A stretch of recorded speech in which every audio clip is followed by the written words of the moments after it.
స్వాతంత్ర్యం చెప్పుకోవడానికి చాలా చిన్న పదంలా ఉంటుంది. కానీ అది సాధించడానికి కొన్ని వేల మంది, లక్షల మంది ప్రాణాలర్పించారు. అలా ప్రాణాలర్పించిన వాళ్ళ త్యాగం ఈరోజు మనం అనుభవిస్తున్నటువంటి స్వాతంత్ర్యం. మరి ఆ త్యాగాన్ని నిరంతరం గుర్తుంచుకోవాలంటే ఎలా?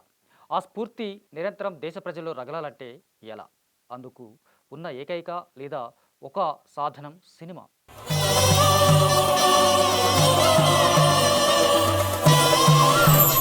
ఆ సినిమా ద్వారా స్వాతంత్ర పోరాటంలో కావచ్చు, లేదా దేశభక్తికి సంబంధించి కావచ్చు, ఈ దేశం పట్ల మనకున్నటువంటి బాధ్యతని, ఈ దేశం మనకిచ్చినటువంటి గొప్ప అవకాశాలని నిరంతరం గుర్తు చేసుకోవాలంటే, ఆ స్ఫూర్తిని రగిలిస్తూ వచ్చినటువంటి సినిమాలు చాలా చాలా ఎక్కువగా ఉపయోగపడతా ఉంటాయి. అన్ని వయసుల వాళ్ళకి, అన్ని తరాల వాళ్ళకి, కొత్తగా వస్తున్న జనరేషన్స్‌కి వీళ్ళందరికీ ఈ దేశం కోసం ఎంతోమంది ప్రాణాలర్పించిన వైనం కేవలం పుస్తకాల్లోనే కాదు, సినిమాల్లో కూడా చూపించిన విధానం చాలా హెల్ప్‌ఫుల్‌గా ఉంటుంది. మరి ఇండిపెండెన్స్ ఎస్పెషల్‌గా దేశభక్తిని రగిలిస్తూ వచ్చినటువంటి ఇండియన్ మూవీస్ ఏంటి? ఆ సినిమాలో ఉన్నటువంటి కంటెంట్ ఏంటి? తద్వారా ఆ సినిమాలు ఈ దేశ ప్రజల్లో రగిల్చినటువంటి స్ఫూర్తి ఏంటనేది ఒకసారి చూద్దాం.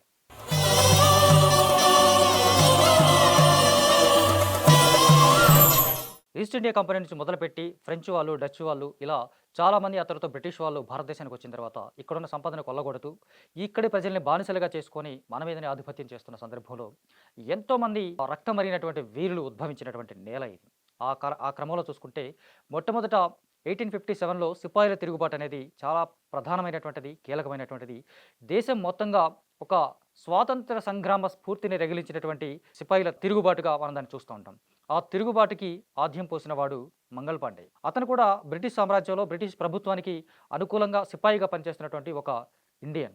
అలాంటి ఇండియన్ ఎందుకు వాళ్ళ మీదే తిరుగుబాటు చేయాల్సొచ్చింది? ఆ తిరుగుబాటు ఈ దేశ ప్రజలు రగిల్చినటువంటి స్ఫూర్తి ఏంటనే నేపథ్యంలో వచ్చినటువంటి మంగల్ పాండే సినిమా ఒక రకంగా ఒక అద్భుతమైనటువంటి సినిమాగా, ఆమీర్ ఖాన్ నటించినటువంటి ఈ మూవీ ఒక అద్భుతమైనటువంటి సినిమాగా ప్రతి భారతీయుడు గర్వంగా తలెత్తుకునేలాగా చేసిన సినిమా. ఇంత ఇంత ఇబ్బందులు పడ్డారా మన వాళ్ళు? ఇంత అవమానాలు ఎదుర్కొన్నారా మన వాళ్ళని ప్రతి ఒక్కరు కోపంతో ఊగిపోయినటువంటి చేసినటువంటి సినిమా మంగల్ పాండే.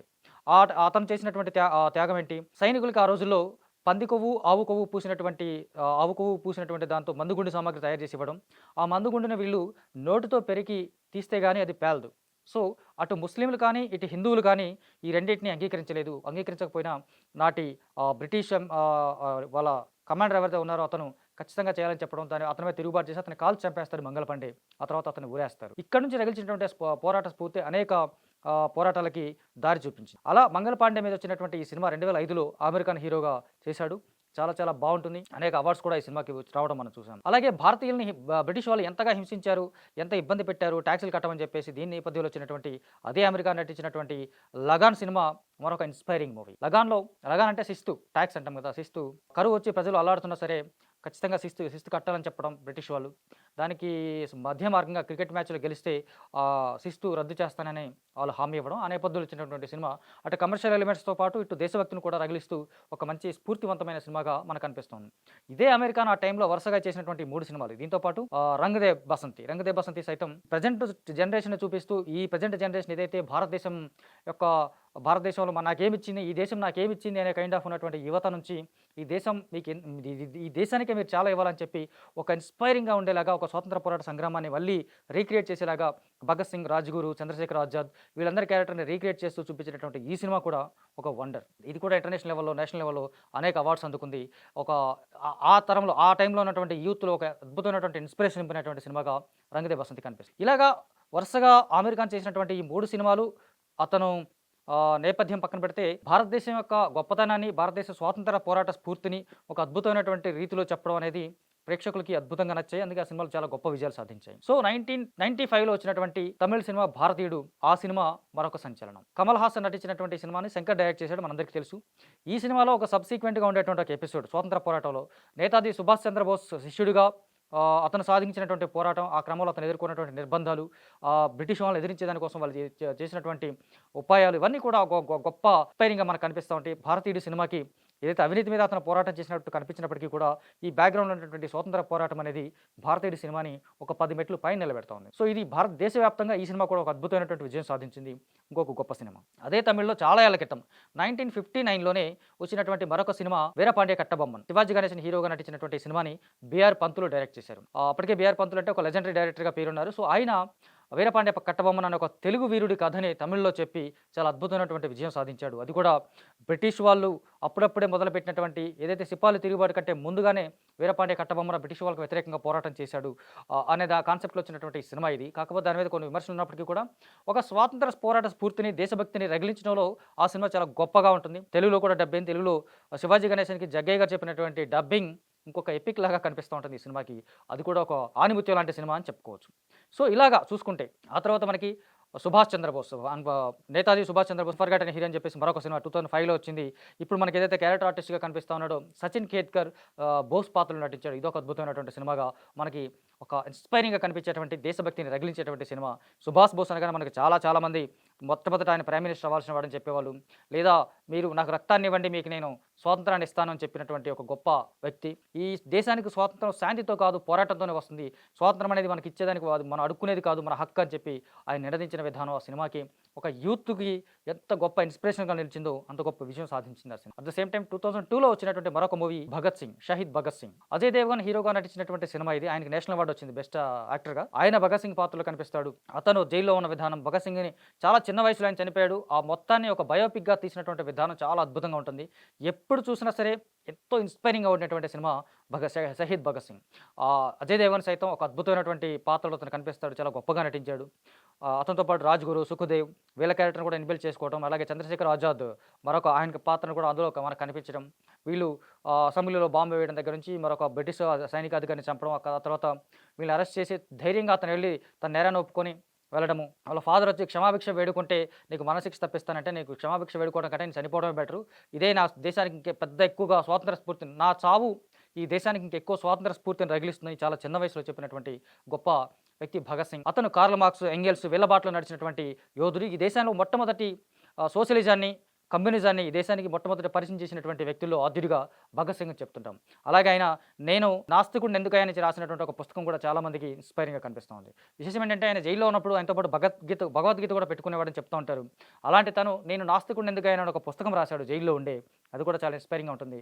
అలాంటి ఒక గొప్ప యోధుడు అతన్ని చంపేసి మామూలుగా బ్రిటిష్ కాలం నుంచి కూడా ఎర్లీ మార్నింగ్స్ ఉరి తీయడం అనేది ఒక కాన్సెప్ట్ ఉంటుంది. కానీ భగత్ సింగ్ లాంటి ఒక వీరుడిని ఆ టైంలో ఉరి తీస్తే జైలు గోడలు బద్దలు కొట్టుకొని జనం ముందుకొస్తారని చెప్పేసి బ్రిటిష్ వాళ్ళు దొంగతనంగా ముందు రోజు సాయంత్రమే 7 గంటలకే అప్పటికున్నటువంటి చట్టాలకి, అప్పుడున్నటువంటి వాళ్ళ నియమాలకు విరుద్ధంగా ముందు రోజు సాయంత్రం 7 గంటలకే ఆయన ఉరి తీయడం, ఆయన శవం కూడా జనాల్లో ఒక ఆవేశాన్ని రగిలిస్తుంది. ఇది బ్రిటిష్ ప్రభుత్వానికి ప్రమాదమని తలంచి ముక్కలుగా నరికి యమునా నది ఒడ్డున తగలబెట్టినటువంటి వైనం ఇదంతా చూస్తున్నంతసేపు మనకి రక్తం మరిగిపోతూ ఉంటుంది. ఆ వీరుడి యొక్క త్యాగం, అతని యొక్క ఆలోచన విధానం, ఈ దేశం కోసం అతను పడ్డ తపన ప్రతి తరానికి ఎప్పటికి చూసినా సరే ఈ ప్రతి తరాన్ని ఒక ఉర్రూతలూపేటువంటి అంశంగా ఆ సినిమాలో మనకు కనిపిస్తూ ఉంటుంది. సో, ఇవన్నీ మనకు చూస్తున్నప్పుడు మొదట చెప్పుకున్నట్టుగా ఈ ఇన్స్పిరేషన్‌ని ఎలా ముందుకు తీసుకెళ్లడం అంటే కేవలం పుస్తకాలు మాత్రమే కాదు, వెండితెర మీద వచ్చినటువంటి అద్భుతమైన కథలు ఇవన్నీ కూడా మనకి ఆ స్వాతంత్ర పోరాట స్ఫూర్తిని, స్వాతంత్రం వచ్చిన విధానాన్ని తెలుపుతూ ఉంటాయి. అట్లాగే తెలుగులో మనకొచ్చినటువంటి ఓన్లీ మూవీ 'అల్లూరి సీతారామరాజు'. దీని గురించి ఎంత చెప్పుకున్నా తక్కువే. ఆయన కూడా చాలా చిన్న వయసులో ప్రేమ, పెళ్లి ఇవన్నీ పక్కన పెట్టేసి వెళ్ళాడని చెప్తారు.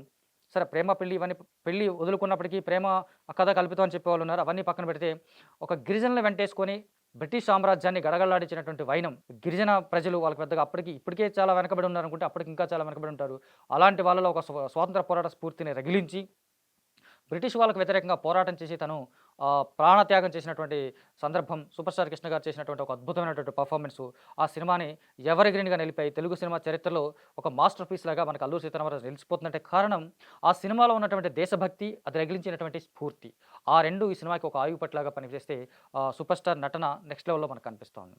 ఇలాగే రీసెంట్‌గా వచ్చినటువంటి 'ఘాజీ' లేదా 'బోర్డర్' సినిమా 90స్‌లో వచ్చినటువంటి 'బోర్డర్' ఇవన్నీ కూడా ఆ తర్వాత భారతదేశానికి స్వాతంత్రం వచ్చిన తర్వాత 1971 ఇండో పాకిస్తాన్ వార్‌కు సంబంధించినటువంటి నేపథ్యంలో వచ్చినటువంటి సినిమాలు 'బోర్డర్' కావచ్చు, 'ఘాజీ' చాలా చిన్న కాన్సెప్ట్‌గా వచ్చినప్పటికి కూడా అప్పుడు జలాంతర్గాములతో జరిగినటువంటి ఒక యుద్ధాన్ని మనం ఎలాగా ఇండియా తప్పించుకుంది, పాకిస్తాన్‌ని ఎలా బురిడి కొట్టించింది, ఆ క్రమంలో వాళ్ళ షిప్ ఇక్కడ ఎలా ఆగిపోయిందని చెప్పేసి ఆ కాన్సెప్ట్‌లో చాలా అద్భుతమైనటువంటి సినిమా మనం 'ఘాజీ' చూసాం. సో, ఇలాగ ఆ తర్వాత మనకి చాలా సినిమాలు సందర్భాలను బట్టి కార్గిల్ వార్ నేపథ్యంలో కావచ్చు, రీసెంట్‌గా 'ఉరి' వీటి మీద కావచ్చు, 'కాందహార్' మీద కావచ్చు, ఇలాగ రకరకాల సందర్భాల్లో ఈ దేశానికి సంబంధించి ఎటువంటి సమస్య ఇచ్చినా సరే, ఆ సమస్యకి పరిష్కరించిన విధానాన్ని తెలియజేస్తూ, ఆ పరిష్కారం కోసం ఎంతమంది బలిదానం చేశారు, ఎంతమంది త్యాగాలు చేశారు, ఎంతమంది ఎంత కోల్పోయారనే విషయాలు మనకు తెలియజేస్తూ, నిరంతరం ఈ దేశం పట్ల మనకున్నటువంటి భావనని, ఆరాధన భావనని పెంపొందించడంలో సినిమా ఎప్పుడు ముందే ఉంటుంది. సినిమా ఎప్పుడు ఆ స్ఫూర్తిని రగిలిస్తానే ఉంటుంది. అంటే ఇప్పుడు మనం చెప్పుకున్నవి కొన్నే, మిగతావన్నీ మర్చిపోయామని కాదు. సరే అన్నీ అవసరం లేదు. సరే సందర్భాన్ని బట్టి మనం చెప్పుకోవడం వరకే. అన్ని భాషల్లోనూ, ఆయా భాషల్లో చాలా సినిమాలు భారతదేశ స్వాతంత్ర నేపథ్యంలో వచ్చినాయి. స్వాతంత్ర పోరాట నేపథ్యంలో వచ్చినాయి. ఆ తర్వాత దేశభక్తిని పెంపొందించే నేపథ్యంలో వచ్చినటువంటి సినిమాలు కూడా మనకు అనేకం ఉన్నాయి. ఇవన్నీ కూడా మారుతున్న ప్రతి యువత ఆలోచనల్ని ప్రభావితం చేయకుండా, వేరు వేరు ఆలోచన విధానంలో పడకుండా, ఈ దేశం పట్ల మనంతా బాధ్యతగా ఉండాలి. ఈ దేశం మనకేమిచ్చిందని కాకుండా, ఈ దేశానికి మనం ఏమిచ్చాం అనే కైండ్ ఆఫ్ ఆలోచన విధానాన్ని పెంపొందించేలాగానే ఈ సినిమాలన్నీ ఉంటున్నాయి. ఆ క్రమంలోనే యువత కూడా ఆలోచించాలి. ఈ స్వాతంత్ర దినోత్సవం నుంచి మరొక విధంగా ఈ దేశానికి మనం ఏమివ్వాలి? ఈ దేశాన్ని మనం ఎలా ముందుకు తీసుకెళ్ళాలి? ఈ దేశ అభివృద్ధిలో, ఈ దేశ నిర్మాణంలో మనమెలా భాగస్వామ్యం కావాలని ఆలోచిస్తూ, ఈ దేశ పునర్నిర్మాణానికి మనం ఈ సినిమాల సాక్షిగా ఒకసారి పునరంకితం. అందరికీ టీవీ5 ఎంటర్‌టైన్‌మెంట్ తరపున స్వాతంత్ర దినోత్సవ శుభాకాంక్షలు.